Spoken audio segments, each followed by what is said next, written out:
My Govanen. Welcome to the Tolkien Lore Channel. I'm the Tolkien Geek, and in this episode, I'm going to talk about the Silmarillion again, which, as all the really nerdy Tolkien fans know, is kind of the historical backdrop to everything else in Middle-earth.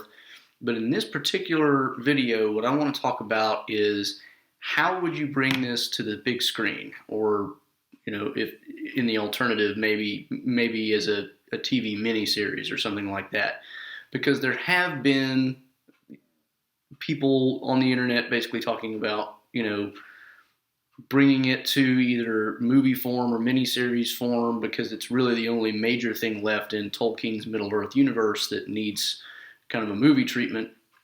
And in this video, I'm just going to talk about my basic idea for if you're going to do that, how would you do it well and do it in a way that isn't going to be awkward and really kind of take away from what Tolkien was trying to do. So with that in mind, let's get started. So the first key point, obviously, in bringing the Silmarillion to movie or miniseries form is recognizing the parts into which it's kind of broken up. And I've done a video kind of overviewing the Silmarillion and how it's structured before, but just as a really brief recap, you've essentially got the creation of the world, the initial activity of the greater angels in the world, you've got the appearance of elves, and then their subsequent resettling into Valinor, where the angels are all residing, and then you've got a final kind of climax point between the one bad angel who kind of represents Satan in the mythology that leads to a bunch of the elves returning to Middle-earth, chasing him down to recover the Silmarils, which he stole. So that's kind of the first part of the book, and then it's not that long. But then you have the rest of the book, which is properly called the Quinta Silmarillion. It's really the meat of the story, is made up of kind of interspersed backgroundish elements, and then 3 or 4 really main stories that are a lot more like the Lord of the Rings. They focus on particular characters and things that they do. There are other elements that talk about particular characters, but they're usually very short and deal with mainly things you need to know as background for the other major stories. So with that in mind, the way I think you would have to start anything about the Silmarillion would be kind of the creation story aspect would have to be kind of narrated in kind of the same way that Peter Jackson did with the intro to the Fellowship of the Ring movie, where he kind of gives a background of the history of the rings and some of this other stuff to give you a little bit of a history. I think you'd have to do more or less the same thing with the creation story, because there's not really a way to visually represent that. I mean, you could try, but it's never going to satisfy anybody, and there's no good way to do it. So just kind of narrate that as a background, and maybe even bring parts of it in as it could be even like narrated in a way that's Bilbo telling Frodo or some other of the other interested hobbits, Merry, Pippin, Sam, because Bilbo, as part of his stay in Rivendell, actually did a lot of looking into old Elvish legend and things like that. So Bilbo would actually be one to know this. So we could still kind of bring Ian Holm back in to tie everything together, and he could be the connecting piece, basically telling Frodo, here's what happened way, way, way, way long ago. Or you could do it as Elrond telling it, or Galadriel, because Galadriel actually goes back. She's like a second generation or maybe third generation elf, but she was born in Valinor and is one of the oldest, elves still on Middle-earth, maybe the oldest elf. So she would know more or less all these events, not necessarily from a first-person point of view, but some of them she would know as a first-person perspective, and a lot of the other ones she would know from hearing about it after the fact. Elrond, of course, would also be a good one because he's the lore master of Middle-earth. He is the person to go to if you need to know anything about Middle-earth's history, its secrets, anything like that, and that's pretty clear in the book. So any of those 3 people, I think, would make good narrators for kind of the initial creation story, and then that's when you can kind of move into something more meaty that actually gets represented as a story on film. And so where would we start with that? That's the next section. This is where it actually starts to get a little bit trickier, because most of the really important stories that are kind of semi-novel length in the Silmarillion only really start after men appear on the scene, and they all feature men very heavily. You've got the story of Beren and Luthien, Beren, of course, being the man in that story. You've got the Children of Húrin, which focuses on Turin Turambar and her name, Niniel, his sister, and his mother, Morwen, to a lesser extent. But they're all, it's one family of men. And then you've got the story of the fall of Gondolin, which focuses on largely the actions and events surrounding Tuor, the son of Huor, who is Húrin's brother. And so Tuor and Turin are actually cousins. There are elves involved in all these stories, of course, but they focus mostly on the actions of men. And there's literary reasons for that. Tolkien, I could, get into that, but that's not the point of this video. The main point is almost all of the really big central events are kind of started or pushed along by men, but men kind of come along a little bit later on the scene. So you get a lot of background material that is, can be interesting reading and is important to know, but you can't really, it's hard to make a movie out of most of the material leading up to that stuff, because you've got things like, Morgoth or Melkor causes Feanor to kind of rebel against the Valar. He steals the Silmarils. He makes his way back to Middle-earth. You can get the return of the elves to Middle-earth and their initial wars with Melkor and Morgoth. And then you've got some background material about the father of Luthien Tenuviel, who figures heavily in the Beren story.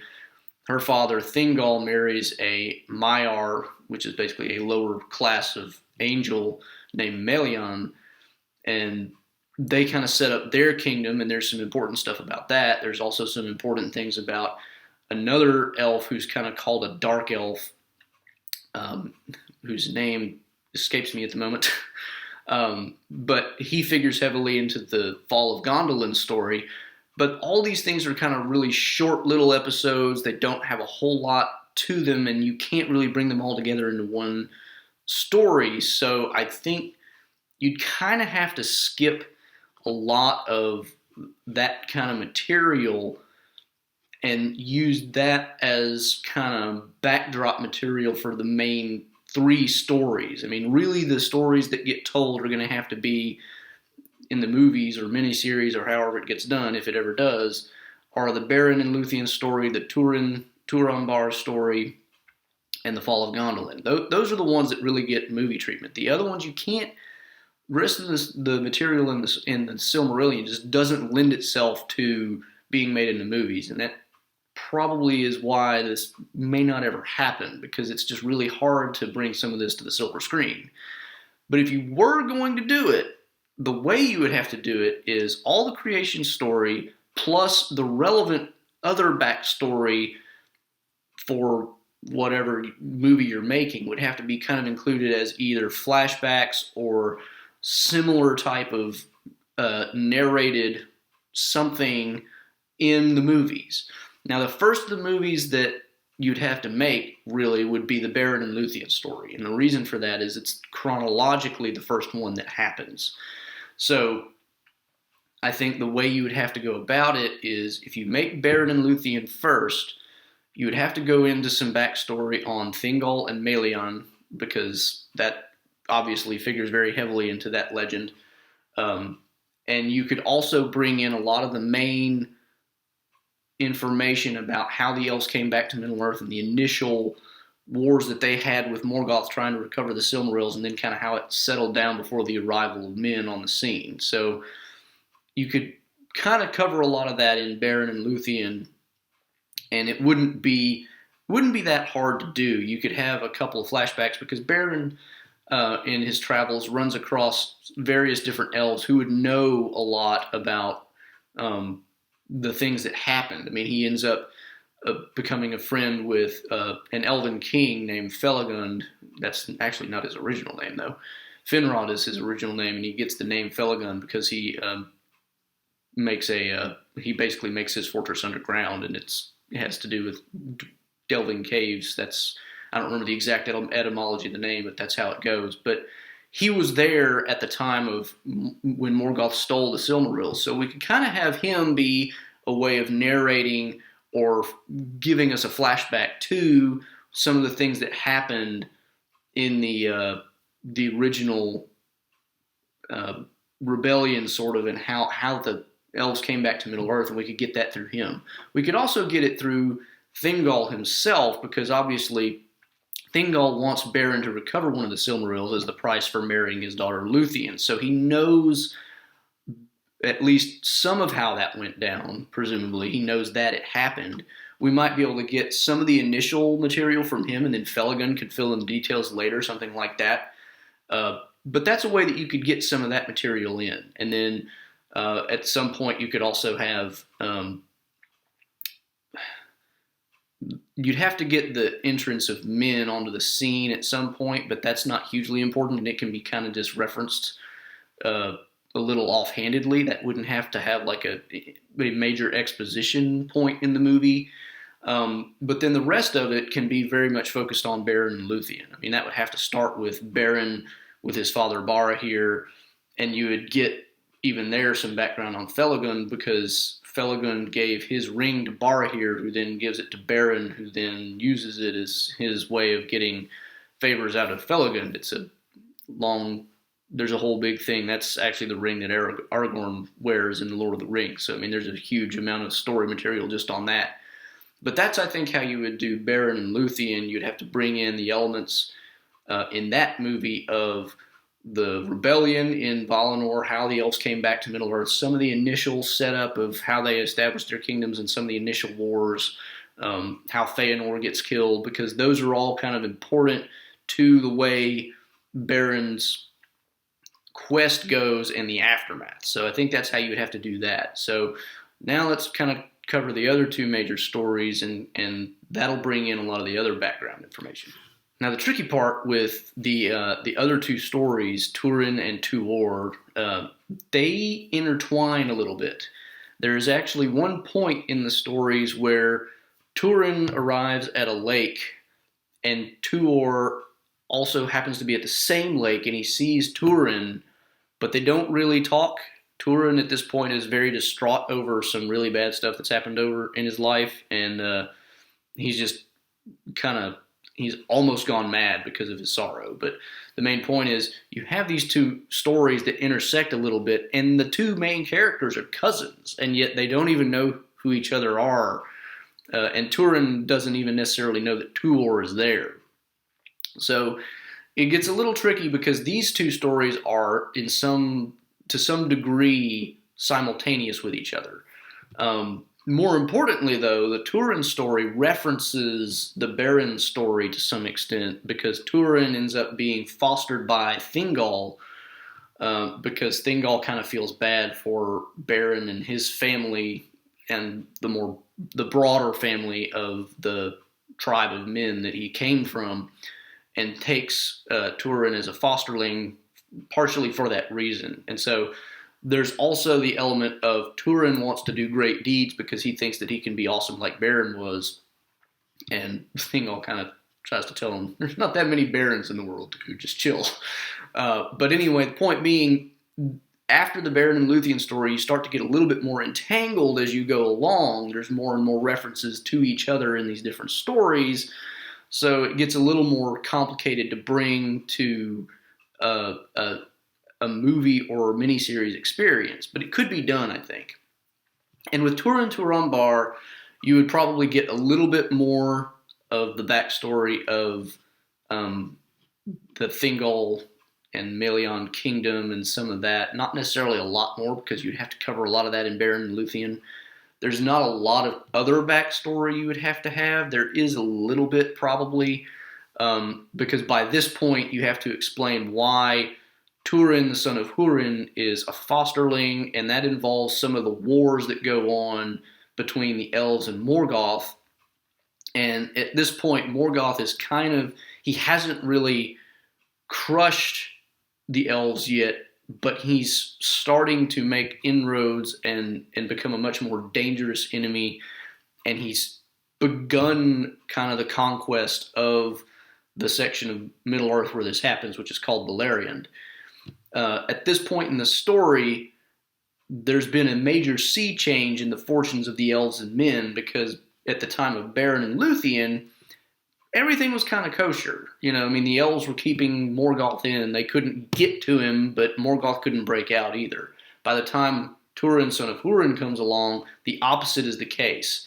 The reason, or at least a lot of the reason, for the events in the Turin story are because of Morgoth's conquest of certain parts of what were elven or human kingdoms or lands, and that forms a huge amount of backdrop. So you'd have to get some of that involved, and that, I think, would probably best be handled as kind of a narration type thing, kind of a segue narration from the end of Beren's story to the beginning of Turin's story. It would be kind of like, not to be ham-handed about it, but it would be of the nature of last time in Silmarillion we saw Beren and Luthien. Since then, this has happened, and that sets you up for the next thing. Now, you don't want to do it, obviously, in that cheesy of a way, but it could be done in an artful way that basically explains, since the events of the Beren and Luthien story, you've got all these things that lead up to Turin.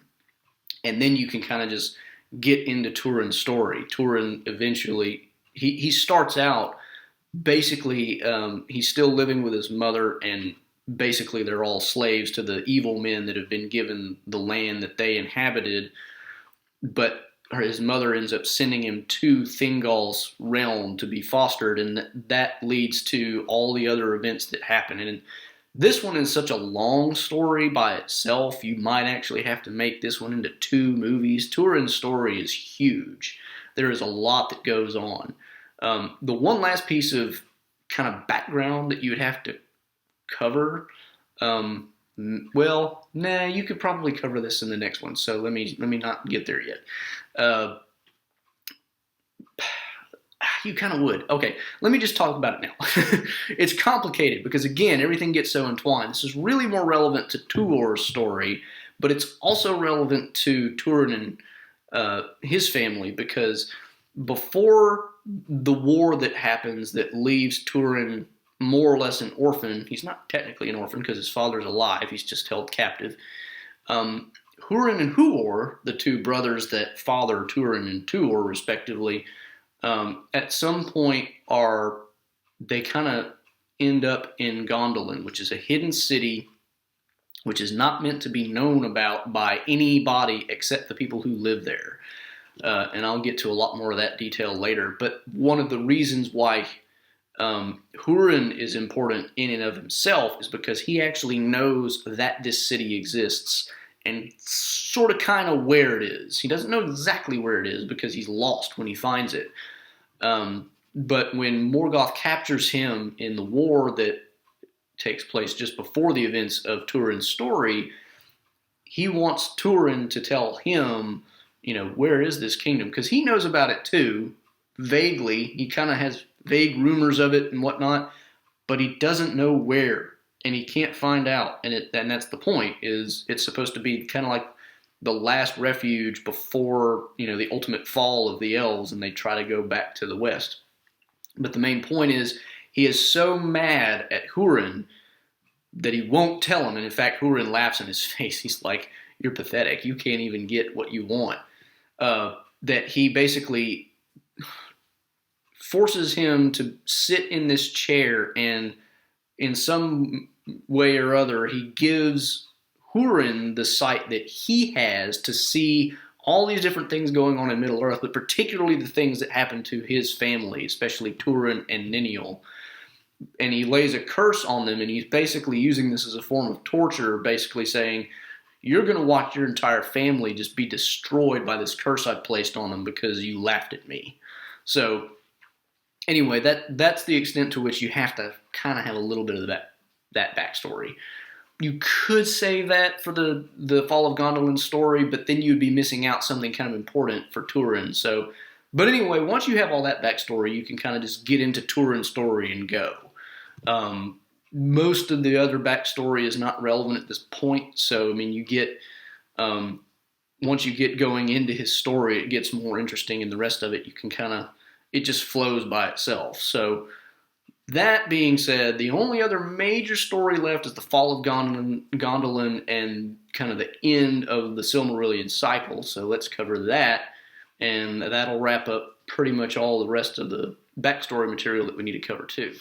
The tricky part with the fall of Gondolin story is you have to know the most backstory for this one, and it would make this one maybe the most difficult to bring to a movie. I think there's a lot of different moving parts to it. So one of the things I mentioned earlier as backstory is there's this dark elf whose name I forget.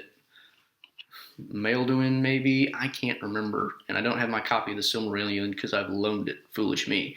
Anyway, this dark elf is actually the son of a member of the royal family of those who are in Gondolin. So the leader of the city of Gondolin is by right at some point High King of all the elves, but that by the time that happens, he's already hidden away and nobody knows where he is, so it's kind of irrelevant, sort of.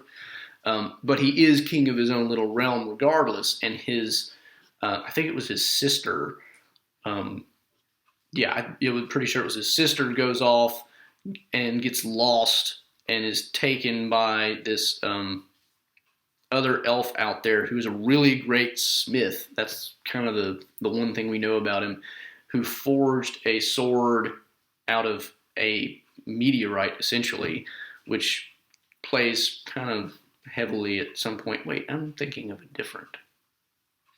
I might be getting my facts confused. Let me take that back.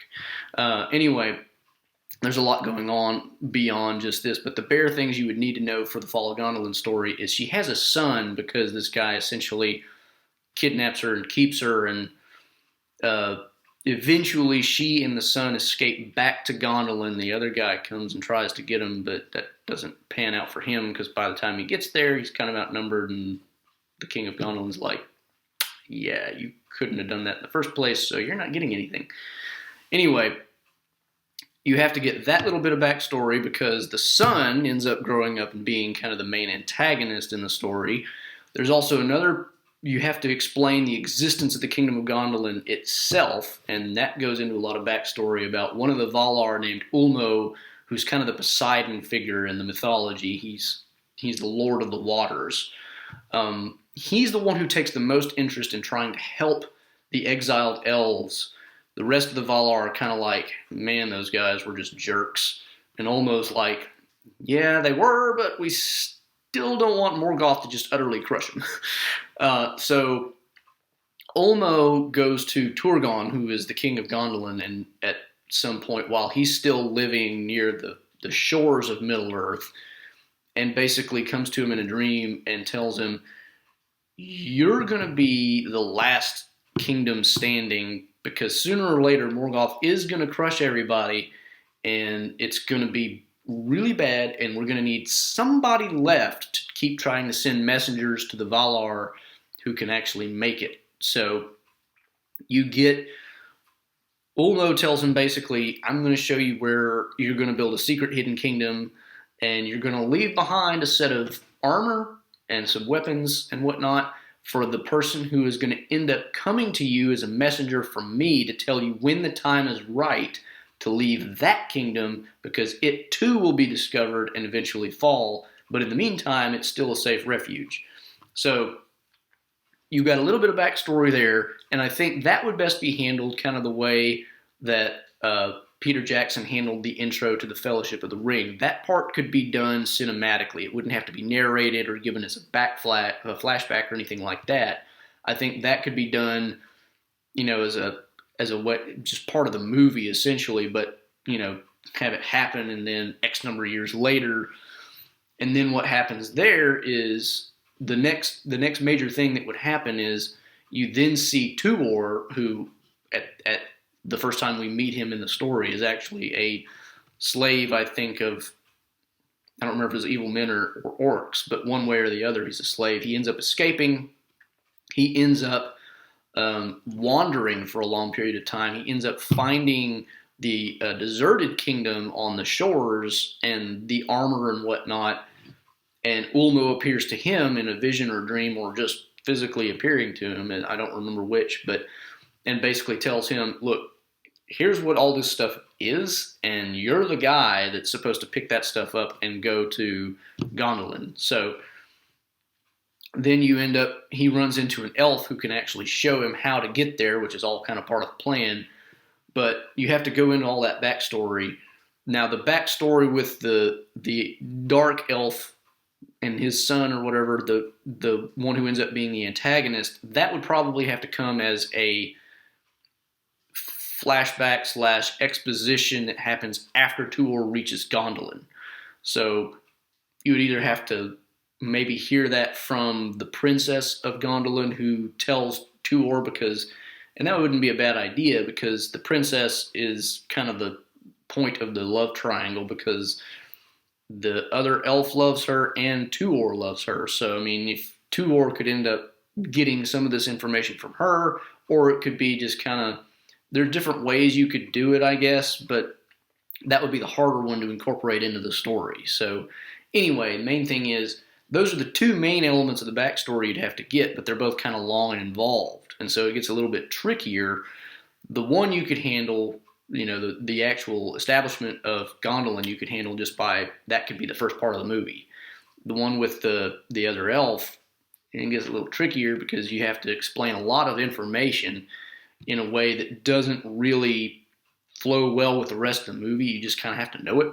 And so you'd have to get it as exposition one way or the other. It would have to be explained, probably to Tuor by either the princess or even the king himself, Turgon.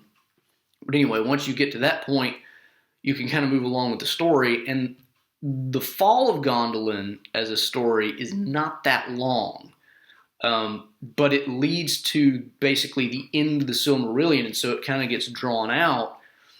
And you could basically turn the rest of the Silmarillion into the rest of the Fall of Gondolin story. After the Fall of Gondolin, Tuor and his wife, he actually does marry the princess, they escape with a bunch of other elves, and they go back to the shores of Middle-earth, and they end up finding, and their family gets intertwined with the descendants of Beren and Luthien, who have the Silmaril.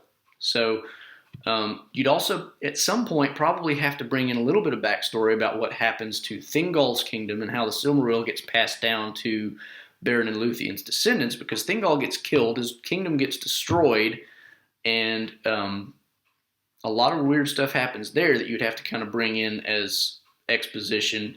And I think the best way to do that would be once Tuor and Idril Celebrimbor, who is his wife, meet up with Beren and Luthien's descendants, the easiest thing to do would probably be just to have somebody on the Beren and Luthien side of the family tree say, this is kind of what happened, get another exposition scene. And then once you do that, the rest of the story kind of just flows by itself, and you don't have to have a whole lot of backstory.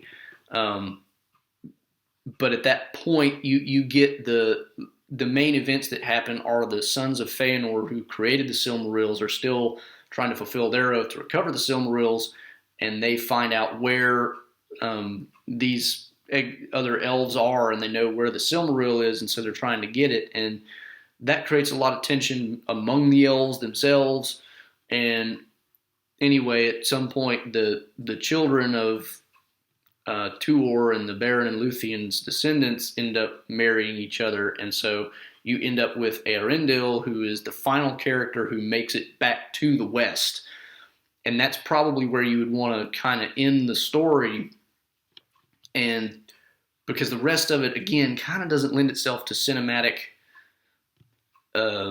There's no real way to do it, because after that, essentially what you have is the host of the Valar and their lesser angels and the elves that stayed in Valinor. They all come back and they just basically trounce Morgoth. That would be, I think, a little bit overwhelming for the end of the story, but I think what you would want to do is have the story continue down to the point of Eärendil finally making it to the West to the Undying Lands and presenting his case, and then you kind of get by implication what's going to happen after that. So that's how I would end it, rather than have it end in the huge, final war that ends the whole thing, because I think that would be a little bit too much action for the end of a movie.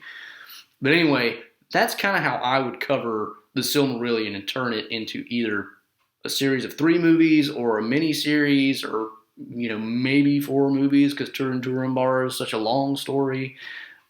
Anyway, that's my idea, and I think the way you would want to do it mainly is you would use the Silmarillion as published for most of the backstory material, but for the 3 main movie plot lines, you would want to use not so much the Silmarillion versions of the stories, but probably the ones that have been published more recently by Christopher Tolkien, The Children of Húrin and the Beren and Luthien, which is coming in May 2017. Maybe he'll even make it to the Fall of Gondolin and publish a separate one on that. Don't know. But if he does, you'd want to use that too, because those have a lot more detail. They're a lot more novel-like in their presentation. The Silmarillion is much more just kind of a almost epic history. It's not as much of a novel as Lord of the Rings is, and so you'd want to use the more novel-like versions that have been published separately, I think, as the main source material. But anyway, that's how I would do it. So that wraps up this video. So that was a lot to go over. Hope you enjoyed it. Hope you thought it was thought-provoking and maybe a little interesting. If you have some different ideas for how the Silmarillion should be turned into a film/miniseries experience, please comment below. Interested in hearing different people's thoughts on this, because it's definitely a subject that is complicated and requires a lot of thought process. I'm not a screenwriter, but I think there are certain things that are kind of obvious on this one. Some of them, though, could definitely be done in different ways. So, like I said, if you have different thoughts on that, just please comment below. If you like this video, please like it and share it around. Please also subscribe to the channel if you want to learn more about Tolkien and the worlds he created and other things that he wrote. You can also follow me on Twitter at JRRTLore. And without further ado, I will sign out now as the Tolkien Geek for the Tolkien Lore channel. Namaste.